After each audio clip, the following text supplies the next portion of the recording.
Hi you guys, and welcome back to another episode of the Mood Diaries.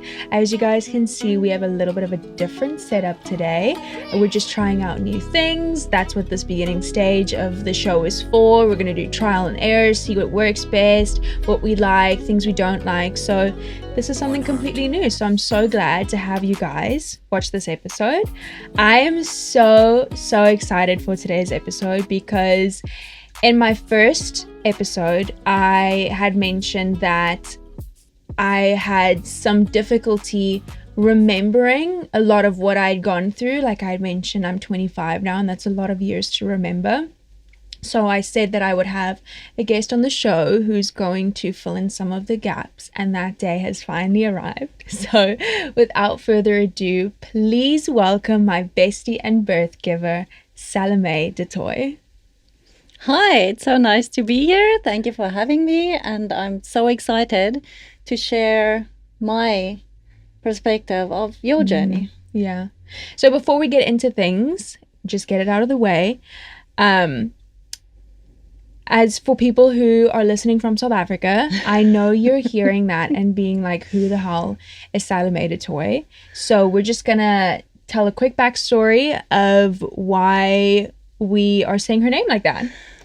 My name has been an endless form of entertainment here in Canada because in my home language it's Salome, but here it became Salome, and Salome was the last thing I wanted to be. So I just decided to go with the French pronunciation because my name does have that little acute on the E, so hence Salome. Yeah, great. So I did mention that the purpose of today's episode is going to be, she's going to be telling the story of when I got diagnosed. She's going to talk a little bit about my childhood, what happened afterwards, and then her experience, kind of this whole journey from her perspective. So I think that we should start with a little bit of a background on the whole thing. So what was your first experience with depression? Was it when I got diagnosed? Did you experience it yourself before? Like, tell us a little bit about that. I think, and we only found this out later in life, I think my mom struggled with depression, or I shouldn't say lived with depression without knowing it. I think back then people didn't have the luxury of naming that condition, and so that was my first experience. And then later on, when I got divorced, I went through a little bit of a season where I had to seek therapy and treatment for depression, but that was absolutely just a short-term season for me. And you said that your mom, she had depression. Because when would you say that kind of surfaced for her? Was it something that you had seen your whole life, or did it only surface at a certain age? What was the situation? My mom had 4 daughters. By the time the youngest one was born, the first one wasn't in school yet. So she was really, really busy. She worked hard. She was overwhelmed. And there just wasn't a plan B or a plan C. There was no way for her to get relief from that. And she just had to live through it and struggle through it. So we sort of knew when we were, and I must say, we were a rowdy, noisy bunch. We didn't help the situation at all. So we sort of knew when to stay out of her way, when to do as we were told, just to keep the peace and to keep my mom calm. But I think that was pretty much the case from when we were really, really little. I think she realized later in life that it was actually something, and she worked on rectifying the situation, sort of. She would never have gone for therapy or used medication or anything. But once she became aware of it, I think she made a point of trying to live that in a way that would be acceptable for her and for those around her. Yeah. Would you say that it affected you in any way? And even if it was maybe you as a child seeing her and then wondering like, why is she acting this way? Or was it kind of something that was swept under the rug and she kind of made it seem like it wasn't an issue? I think it was our normal, so we didn't know anything else. Yeah. And I do have to say, if you know what Oma was like, she was the most amazing, loving, caring person. She taught me unconditional love and service to those around me. So she never meant it. So we just knew that as our normal. And later on in life, when she realized what she was actually going through, things changed and we became so close. And I think it's just because it had a voice then, or a name, it was voiced and it got a name, that made her more comfortable to talk about it and to realize that she has actually been living with depression. And that just opened up the doors to conversations, all of us talking about it, being open about it and trying to do something about it. Yeah. You also mentioned that there was a period in your life where you struggled with depression briefly. Do you kind of want to go into that? And Sure. So I think there are different kinds of depression. One would be like a genetic type of depression, but then also like mine was not, it was just a season in my life. When I got divorced, I had no idea why I got divorced. I didn't have closure. I had no way of finding answers to my questions. And I really struggled with that. There was no way to contact the ex-husband to try and get closure. So I fell into such a deep depression that I slept for 18 hours a day. But I also knew that it was temporary. I used medication for about 6 months. And then when that season was over, I was fine to wean myself off the medication.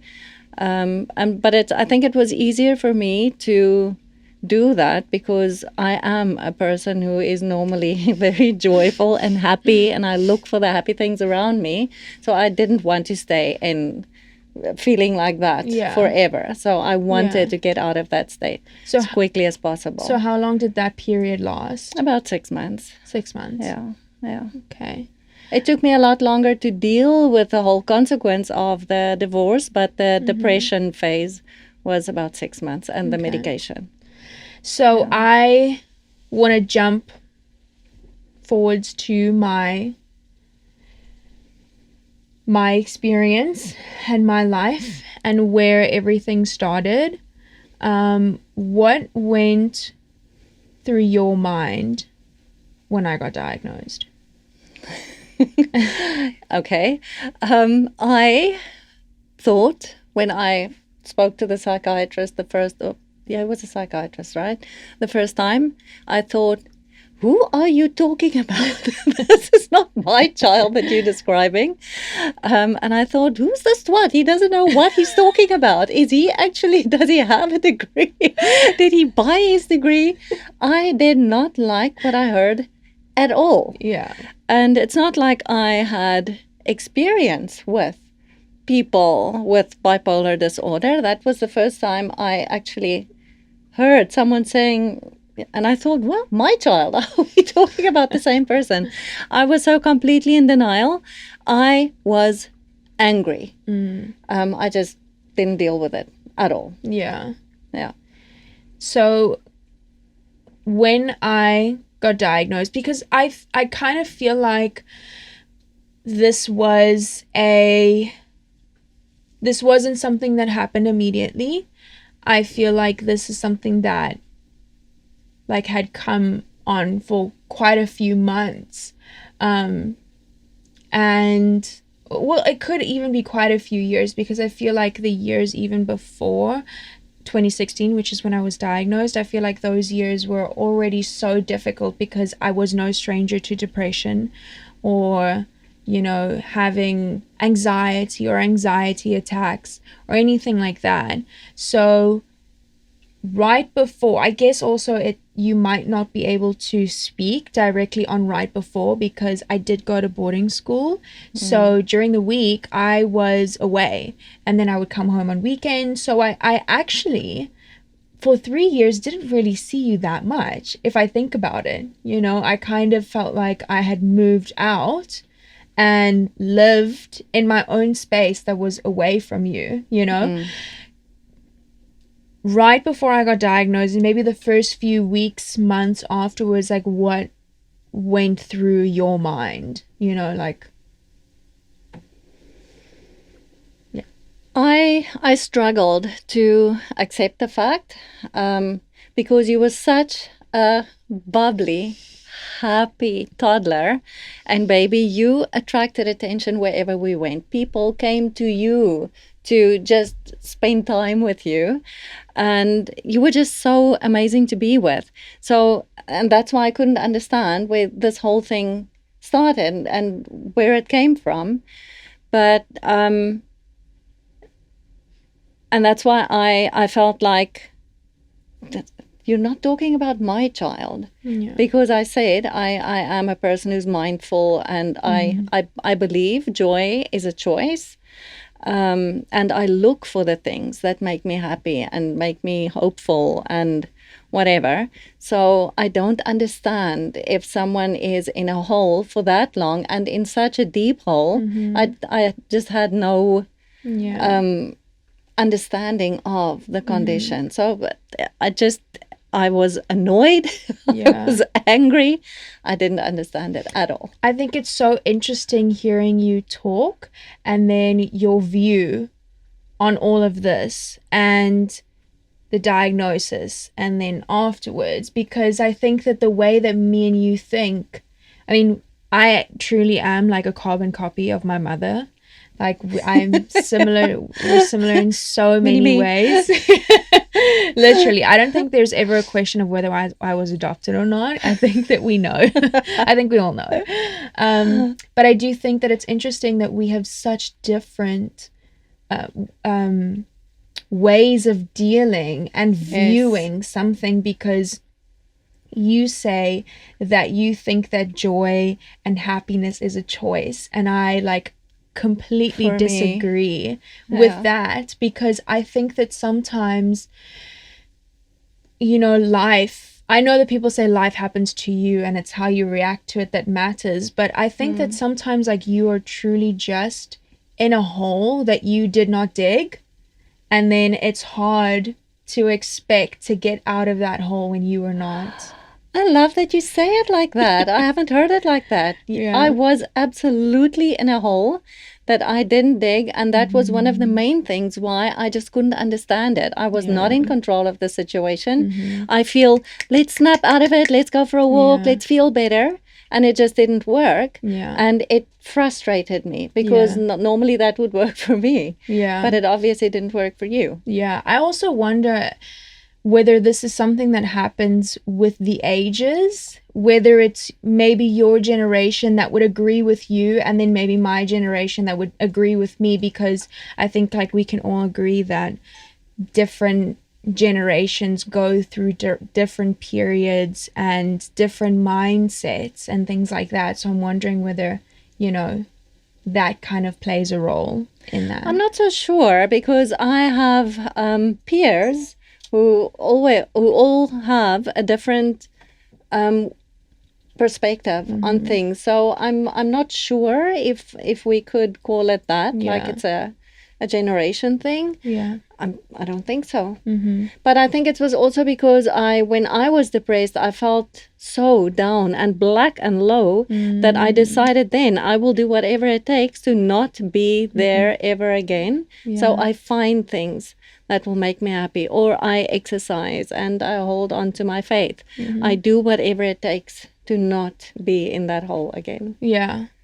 I think that, to me, obviously, especially the first few weeks after being diagnosed, I think it's so blurry to me because I just wasn't there.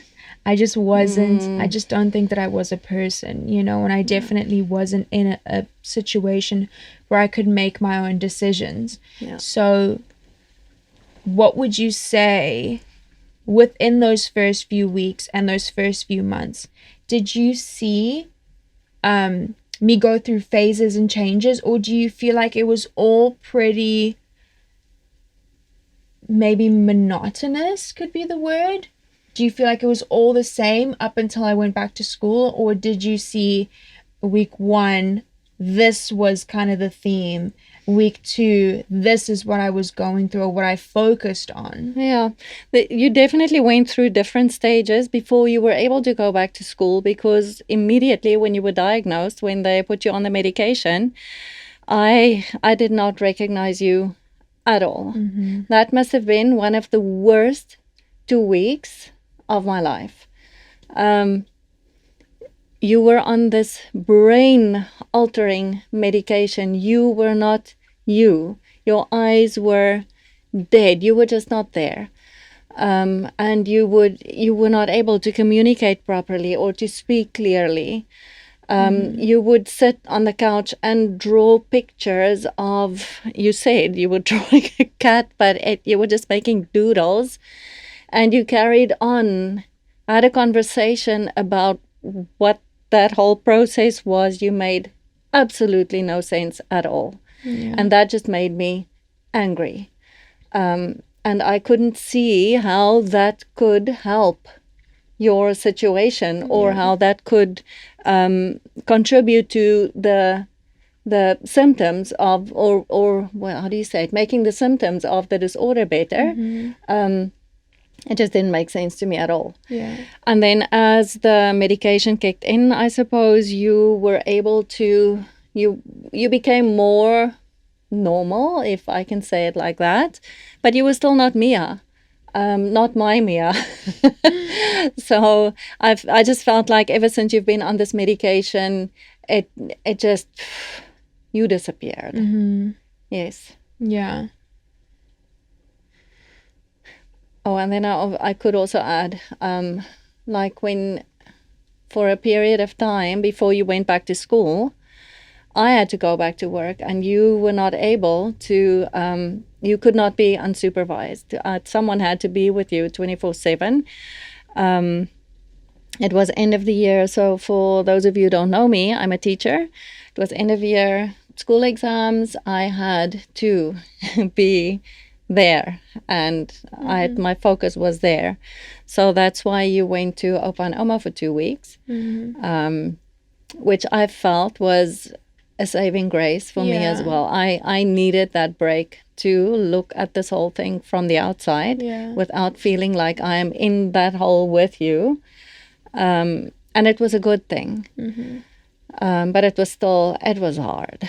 And then even after that, when things returned back to normal with you going back to school and me working and whatever, I didn't want to go home in the afternoons. I was never sure what I would find there. Either you hurt or unconscious or... Yes, I don't want to say it like that. I want to speak life into the situation. But yes, I never knew what to expect. Well, you have to say it how it is, you know. You can't can't sugarcoat. If it was that bad, then you it was need that to, bad. Yeah. Yeah, it was that bad. I panicked every time the phone rang. Even now, I still, especially during the day, if I'm at school, if I see it's you phoning me, you know I'm working. So if I see your name on the phone, I panic right away. Yeah. I think with me going to my grandparents, I talking to people here in Canada and listening to them talk about their children and grandparents, everyone kind of seems like the grandparents don't want to be that involved. It always seems like I've two like separate instances where I have people have said like they have kids and the grandparents are never really that like not excited, but they wouldn't want to see the kids like on a regular basis maybe, or wouldn't necessarily want to take on that responsibility. And it makes me think to Oma and Opa and just how like I was their child too. Yes, they absolutely helped me to raise you. Yes. I was single parent for most of your life. Yeah. And they loved you so much. Yeah. They had such a special bond with you. But I have to say, I don't think many other people have that relationship with grandparents. Yeah. We were just so blessed to have that. I do feel like I was like the unspoken fifth daughter Absolutely. of the family. Like they just wanted to do everything with me, you know, everything that they were doing. Like my grandparents never had to take time out of their day to entertain me because I stayed with them a lot, especially within the first few years of my life, because my mom had to go to work and they never felt like they had to, like I said, take time out of their day, stop what they're doing to be with me. It was like whatever they were doing, I was doing that too. They actually planned their day around you. If I wanted to work on the computer, like I work on the computer. Or if Oma's baking cookies, then I'm also baking cookies. Or if she was doing laundry, I'm folding everything the laundry. took 3 times longer than it's supposed to. So when I think about them, I think about how blessed I am / was, because I don't think that there were any other people in the world who would have been better suited to look after me once I got diagnosed, because my grandpa's a very logical person and he always says things how it is. And especially, I would say, at least with me, he does it in a very kind way. And my grandma was just a bundle of love. Just love. You got away with murder. Everything. And right after I got diagnosed, I literally spent every second of every day with her. I don't know if I would say that, because during the day, I did pretty much just sleep, wake up, and I would constantly have like something playing in the background. So I was in the room most of the day. But the second I had to go somewhere, like I had to have exercise. So I had to go for a walk every day around the block, and she did the walk with me. And then if we would eat together, and you know, like she was just always there. So I think that there were no better suited people for me to be with. Absolutely. You know? Absolutely. So in the first episode, I kind of found it difficult, because when I sat down to do the first episode, like I'm happy with everything I said, but when I started talking, I didn't really remember everything. So like within 2 minutes, I'd summed up the first 13 years of my life, and I was kind of like, oh, that went by quite quickly, you know. And then all of a sudden it was, I got diagnosed with bipolar disorder. So one of the things that I had mentioned was that I went to a play therapist, and in the episode, I kind of said, because that's what I thought, that I'd been with her for like, or that I was with her for like maybe like 6 months to a year, maybe 2 years, because that's how long it felt. So how long did I actually go for? 6 months tops, and I think you had about 6 sessions with hers. And but I also feel like your your, how do you say this, your gauge of time was way off. Way off. Yeah, especially as a child. I mean, I was very young. I think I was, how old was I actually? 7. 7? When you went to the play therapist? Yes. Could have been 8. Could have been 8. Because the issue that I'd mentioned that there is an issue, there was an issue that I went to therapy for that I'm not quite yet ready to share, that I will probably share it at some stage. But I thought that because of, you know, what had happened when I was about 9. It was younger than that. Like 8? To be honest, I chose not to remember age and things like that. So I might be wrong. No. Okay. So also one of the stories that I had mentioned in the first episode was the drawing of the cat. And do you have any other like instances? Because like I mentioned, like the cat was something that I initially didn't remember at all. And then a few years ago, because only really now that I'm healed, I feel ready to discuss things that had happened when I was young, because it's easier to take it, you know, as opposed to I'm still in that period and I don't know, you know, how I would react to it. So were there any other stories or similar instances to that happened? There were a few. And you asked me earlier if when I finally realized that this was real, because like I said, let's snap out of it, let's feel better. And then time went by and we sort of went back to our normal routine. But by your second suicide attempt, I knew this was actually, you are in the middle of this. You really don't want to live. And nothing I say will make you feel better or will convince you that I'll show you, you do want to live, type of thing. That was the moment for me when I realized, this is serious. And because I also think, now that I think about it, seeing your reaction, because I do want to say that she's great now. She truly is amazing. Thank you. She's a total rock star with dealing with things that I go through. But back then, she was not the greatest. No, I wasn't. And I think you put a lot of pressure on me to be okay. Yeah. That I think also you should maybe have been like, okay, it's been a few months now. I'm being very hard on her. I'm actually not being a very nice person. So if she was faking it by now, she would have been like, okay, cool. Like, I'm not dealing with this anymore, you know? Yeah.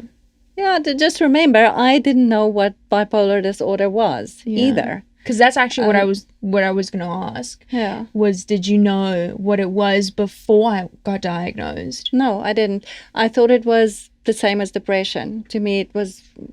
both were like the same thing. Now, obviously, we know that is so not what it is. But I had to go through a learning curve to get to where I'm now. I did not understand this condition at all in the beginning. Yeah. I know I didn't do you any favors. If I had known, if I made a bigger effort to educate myself more, I might have handled the situation better. But I didn't. Yeah. Yeah. Something that we had also discussed previously was we had really, really great and supportive people in our life around that period. Yeah. Like we had Jacques, who was great. And your principal was very understanding. My principal was very understanding. And there were I hope you don't take too much offense to this, but you were the only person who didn't know how to do it. I probably was. You were the only person who was really struggling with this. I feel like everybody else. Yes, but just to clarify, and in my defense, if for lack of better words, I was annoyed by everyone else's reaction. I thought, what are you talking about? You are sort of agreeing that she is bipolar by being so nice and being so supportive. Snap out of it, all of you. Yeah. She's not, okay? She just needs to take a nap. She's going to be fine. Yeah, but having an amazing support network is just so crucial. When you yourself or someone close to you is dealing with it. Yeah. When and how did you start dealing with my mental dips? Because in the beginning period, my mental dips were really... It was kind of happening the whole time. You know, I was kind of... I could be like 2 weeks on, be in an episode, and then like maybe have a week off, and then 2 weeks on, or be like 3 weeks on, then maybe have a week, or 2 weeks on, 2 weeks off. Whereas now, like it's a lot less frequent. So when would you say you kind of caught on or started like learning how to deal with this? What's the appropriate way to react? In the beginning, you were way up there, way down there all the time. There was no middle. So it was just up and down the whole time. And I just couldn't keep up. So in the beginning, I thought, yay, she's feeling great today. And then as time went on, I also knew if she's feeling great today, it means the down is coming soon. So I felt like inside I was also up and down the whole time. And I really didn't know how to deal with it. And then I thought that my actions or my words could make you feel better. But this is not about emotions, really. Yeah. So there was really nothing that I could do. And then when you said, because I was always asking, what do you need? What can I do? I was just there the whole time. I think I annoyed the living daylights out of you. Because I wanted you to be happy. You know, can I just stop you right there? I wasn't there enough to be annoyed. Okay. True. Yeah. True. Okay. Yes, in hindsight, absolutely true. But then when you said, you will let me know when you need anything from me, that sort of took the burden off my shoulders. I calmed down about what should I do? What shouldn't I do? I was just there the whole time. Yeah. That worked. So I was able to step back a little bit, trusting that you will let me know if you need anything. Yeah. Yeah. So you said that you didn't really know what bipolar disorder was. So I don't know if this question is relevant or not, but, and maybe also because I went to boarding school, you didn't see me a lot. Do you feel like there were any warning signs that something huge was coming before I got diagnosed? Or did you kind of feel like, oh, she's just depressed? Was there ever a sign to you? Not really, because you hit puberty just before this. And let's not forget, as bubbly as you were and adorable as a toddler, you became the most miserable teenager ever. You were not fun to be around. And so I didn't know, was it the onset of the condition? Was it just messed up hormones? Was it just you being a normal teenager? I didn't know. Yeah. Yeah. Okay. So what advice do you have for loved ones, for people who have loved ones going through this? What advice would you have for them? It's brand new. It might not be brand new because people do struggle for a really long time to really learn how to cope with this. So it might not be that, but you know, someone could be new to this or don't know how to deal with it. So what advice would you have for those people? My advice would be not to give advice, just to make sure that they know you are there for them. You've got them. You're available if they need a shoulder or they need a place to just decompress or lose it or whatever. You are a safe space for them, and they can trust you and count on you to be there when they need someone. Yeah. That's really beautiful. Yeah, and I must say, I have always, I rely on God for my blessings, my provision, my happiness, my life. I trust Him with it. And I did get angry with Him at some point because, man, I prayed in the beginning. I was going to pray you out of this there's this order, and I found that like He didn't answer me, and I got a little negative at some point because why was He not answering my prayers? And thank God that He is in control, because if He had given me what I wanted then, we would not be here and you would not be doing this. Yeah. And the Bible says He will make everything work out for the good for those who love Him. And look at how He is using you and your condition to help others. Because that's something that I was going to say too, is in the beginning, when I got diagnosed, I wasn't really a believer. I didn't really think that. I never thought that He didn't exist. It was always a question of, do I want to believe or not? Do I want to follow you, or do I kind of just want to do my own thing?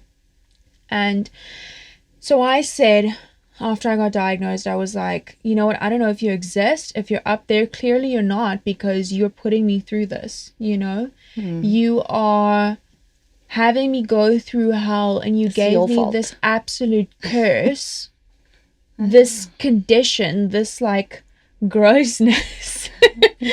And I just don't understand why you would do that to me. And I think that it took me a little while for my mindset to change, and which it did. And now I don't feel like it's a curse anymore. I kind of feel like it is a bit of a blessing, because God is using you in such big ways to bring hope to others. Yeah. Because if I think back to that time where you slept the whole day, you were just not there, and where you are now, God is absolutely using this for you to bring hope to people who feel hope. And believe me, I did not think you were going to make 20 back then.